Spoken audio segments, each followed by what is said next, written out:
2 Chronicles chapter 17. Jehoshaphat, his son, became king in his place and took firm hold of his position against Israel. He stationed troops in all the fortified cities of Judah and set garrisons throughout the land of Judah and in the cities of Ephraim that his father Asa had captured. Adonai was with Jehoshaphat because he walked in the first ways of his father David. He did not seek the Baalim, but sought the God of his father and walked in its mitzvot rather than the deeds of Israel. So Adonai established the kingdom in his hand, and all Judah brought tribute to Jehoshaphat, so that he had great riches and honor. His heart was devoted to the ways of Adonai. Furthermore, he removed the high places and the Asherah poles from Judah. Then in the 3rd year of his reign, he sent his officials Ben-Hail, Obadiah, Zechariah, Nathanael, and Micaiah to teach in the towns of Judah. With them were the Levites, Shemaiah, Nethaniah, Zebadiah, Asahel, Shemiramoth, Jehonathan, Adoniah, Tobiah, and Tob-Adoniah, and with them Elishama and Jehoram the Kohanim. They taught throughout Judah, having with them a Torah scroll of Adonai. They went throughout all the towns of Judah and taught the people. Now the fear of Adonai fell on all the kingdoms of the lands around Judah, so that they did not make war with Jehoshaphat. Some of the Philistines brought Jehoshaphat presents and silver for tribute. The Arabs also brought him flocks, 7,700 rams, and 7,700 he-goats. So Jehoshaphat became more and more powerful. He built forts and storage cities in Judah and carried out extensive work in the cities of Judah. He had men of war, valiant warriors in Jerusalem. These were their appointees according to their clans. From Judah, captains of thousands, Adnah the commander with 300,000 valiant warriors, and next to him Jehohanan the commander with 280,000, and next to him Amashiah the son of Zikri, who willingly offered himself to Adonai with 200,000 valiant warriors. From Benjamin, Eliada, a valiant warrior with 200,000 men armed with bow and shield, and next to him Jehozabad with 180,000 equipped for war. These were the men who served the king, besides those whom the king stationed in the fortified cities throughout all Judah.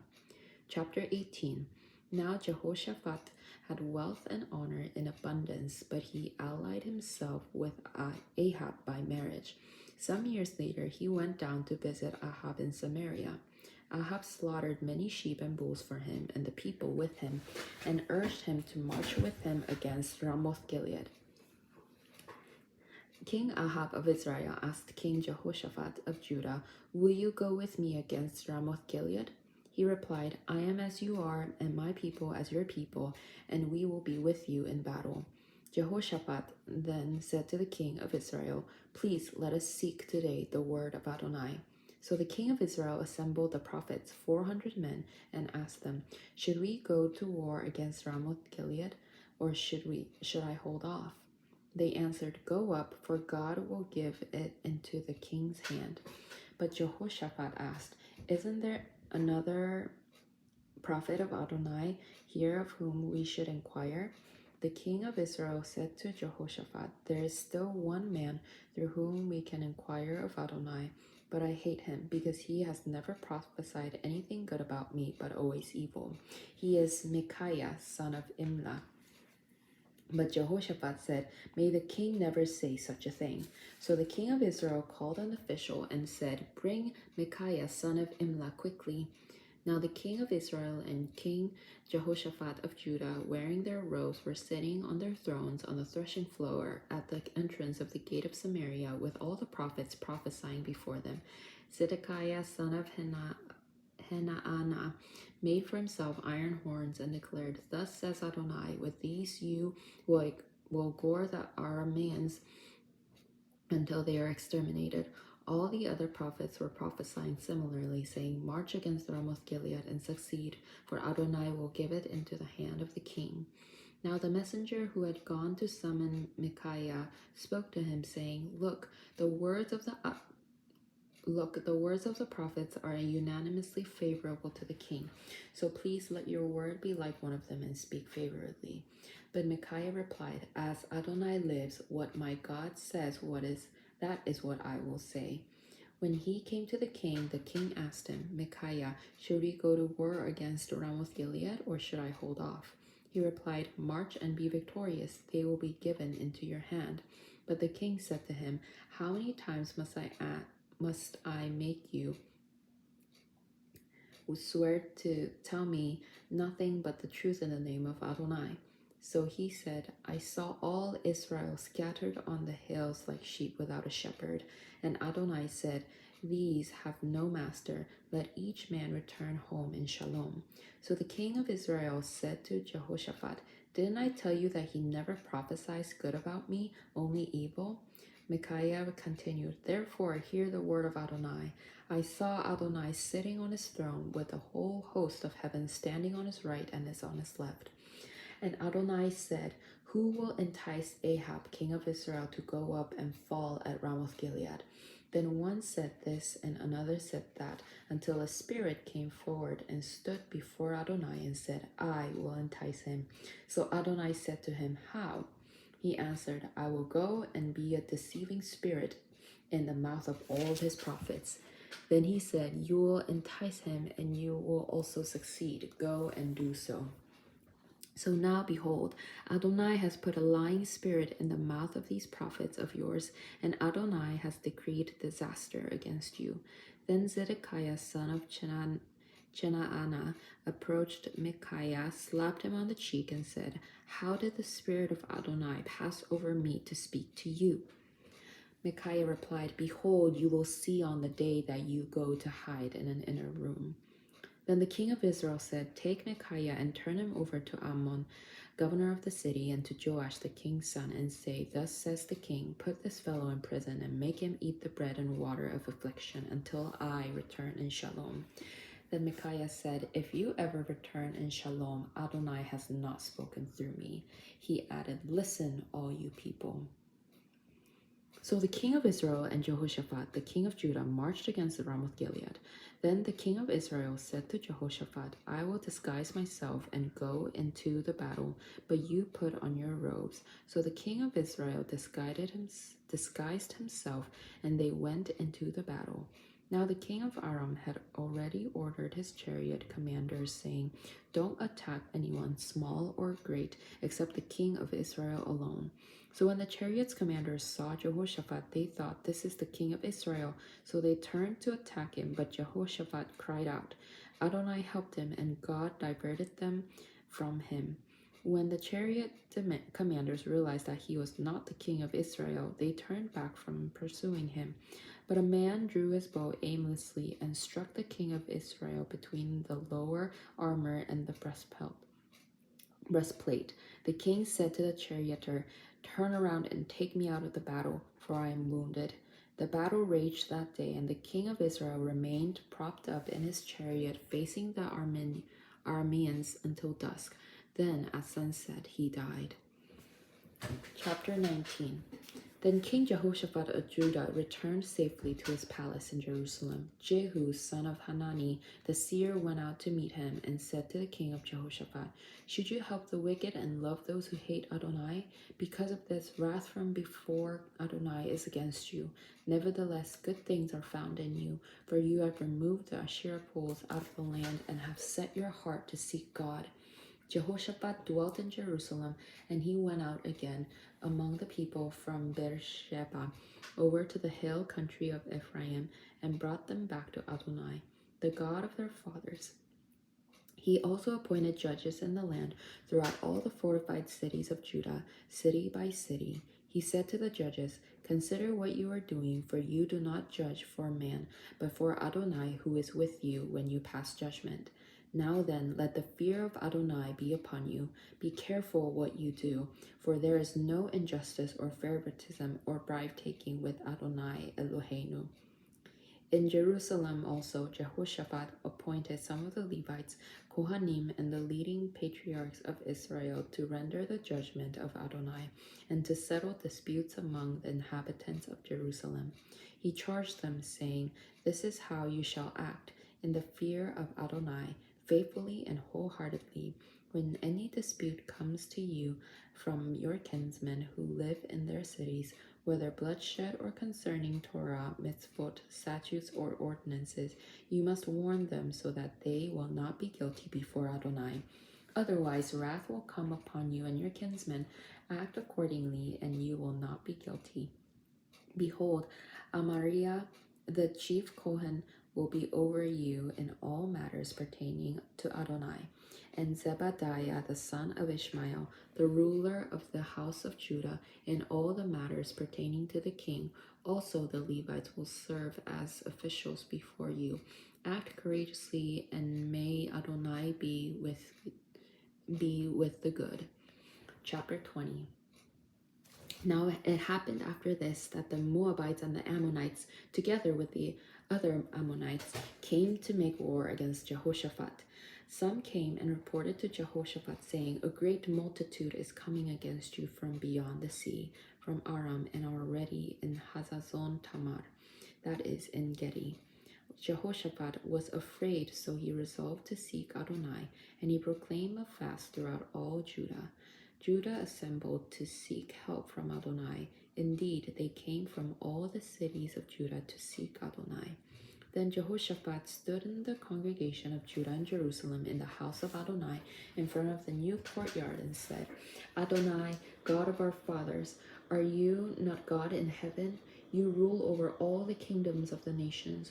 Power and might are in your hand, and no one can stand against you. Are you not our God who drove out the inhabitants of this land before your people Israel and gave it to the descendants of your friend Abraham forever? They settled in it and built you a temple there for your name, saying, 'If calamity comes upon us, the sword of judgment, pestilence, or famine, we will stand before his house and before you. For your name is in this house, and cry to you in our distress, and you will hear and deliver us.' Now behold, the sons of Ammon and Moab and Mount Seir, whose land you did not allow Israel to invade when they came from the land of Egypt. Instead, they turned aside from them and did not destroy them.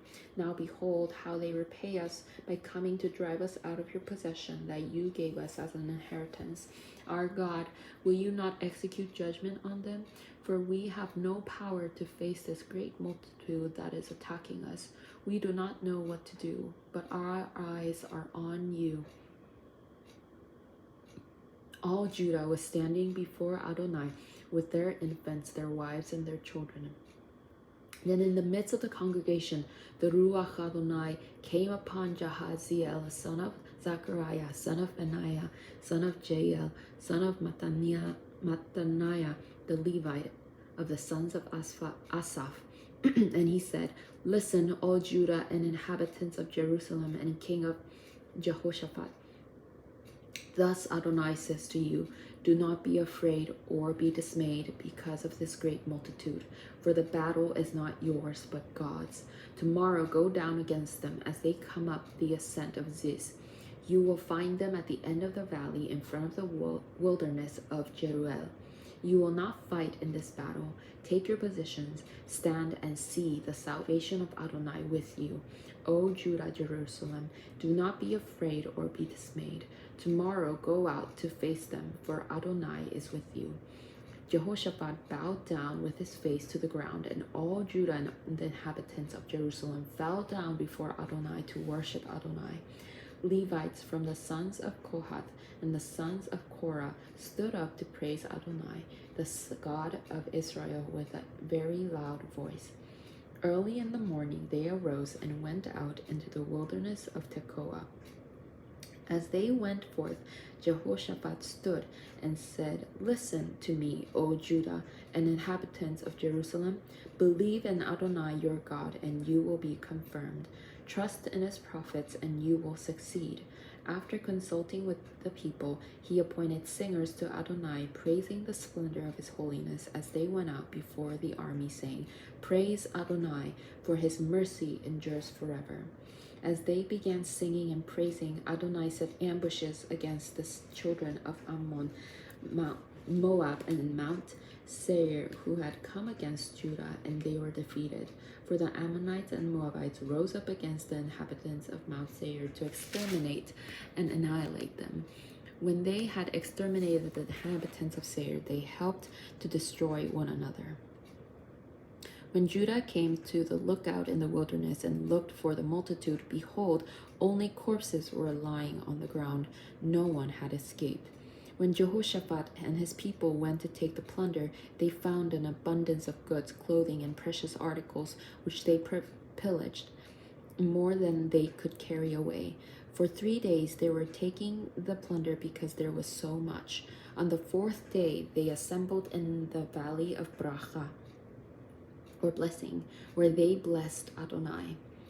That is why the name of that place is called the Valley of Blessing, Bracha, to this day. Then every man of Judah and Jerusalem, with Jehoshaphat at their head, returned joyfully to Jerusalem, for Adonai had given them cause to rejoice over their enemies. They came to Jerusalem, to the house of Adonai, with harps, lyres, and trumpets. So the fear of God was on all the kingdoms of the region, because they heard that Adonai had fought against the enemies of Israel. So the kingdom of Jehoshaphat was untroubled, for his God gave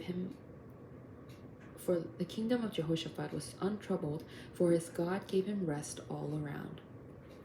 Jehoshaphat reigned over Judah. He was 35 years old when he began to reign, and he reigned for 25 years in Jerusalem. His mother's name was Azubah, the daughter of Shlihi. He walked in the way of his father Asa, and did not stray from it, doing what is right in the eyes of Adonai. However, the high places were not removed, nor did the people direct their hearts to the God of their fathers. Now the rest of the acts of Jehoshaphat, from beginning to end, behold, they are written in the annals of Jehu the son of Hanani, which is included in the book of the kings of Israel. Afterward, King Jehoshaphat of Judah allied himself with King Ahaziah of Israel, thereby acting wickedly. He joined with him to construct ships to go to Tarshish, and they constructed the ships in Azion Geber. Then Eleazar son of Dodavahu of Maresha prophesied against Jehoshaphat, saying, Because you have allied yourself with Ahaziah, Adonai will break up your works. So the ships were wrecked and were not able to go to Tarshish. Chapter 21. Jehoshaphat slept with his fathers and was buried with his fathers in the city of David. Jehoram, his son, became king in his palace. His brothers, the sons of Jehoshaphat, were Azariah, Jehiel, Zechariah, Azariahu, Michael, and Shephatiah. All these were the sons of King Jehoshaphat of Israel. Their father had given them great gifts of silver, gold, and precious things, along with fortified cities in Judah. But he gave the kingdom to Jehoram because he was the firstborn. Now when Jehoram had risen over his father's kingdom and made himself strong, he slew all his brothers with the sword, along with some of the officers of Israel. Jehoram was 32 years old when he became king, and he reigned in Jerusalem 8 years. He walked in the way of the kings of Israel, just as the house of Ahab did, for Ahab's daughter was his wife, and he did evil in the eyes of Adonai. However, Adonai was not willing to destroy the house of David because of the covenant he had made with David, and since he had spoken a word to give a lamp to him and his sons always. In his days, Edom rebelled against Judah's rule and set up a king over themselves. So Jehoram crossed over with his officers and all his chariots with him. He rose up by night and struck the Edomites who were surrounding him and the chariots' commanders. Thus Edom has been in rebellion against Judah to this day.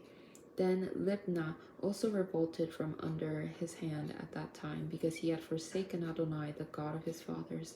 Moreover, he built high places on the mountains of Judah, and caused the inhabitants of Jerusalem to play the harlot and led Judah astray. A letter from Elijah the prophet came to him, saying, Thus says Adonai, the God of your father David, since you have not walked in the ways of Jehoshaphat your father, nor in the way of Asa king of Judah, but have walked in the way of the kings of Israel, leading Judah and the inhabitants of Jerusalem into prostitution, just as the house of Ahab committed prostitution, and you have also slain your brothers, your own family, who are better than you. Behold, Adonai is going to strike your people, your children, your wives, and all your possessions with a monumental catastrophe. You yourself will be stricken by multiple illnesses of your intestines, day after day, until your intestines drop out because of the illness. Then Adonai stirred up against Jehoram the spirit of the Philistines and the Arabs that neighbored the Cushites. They rose up against Judah, invaded it, carried away all the possessions found in the royal palace, as well as his sons and his wives. No son was left to him except Jehoahaz, his youngest.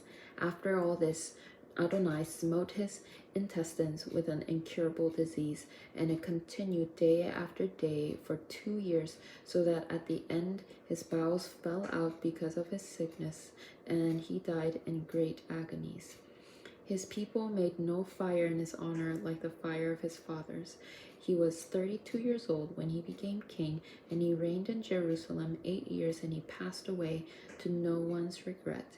He was buried in the city of David, but not in the tombs of the kings.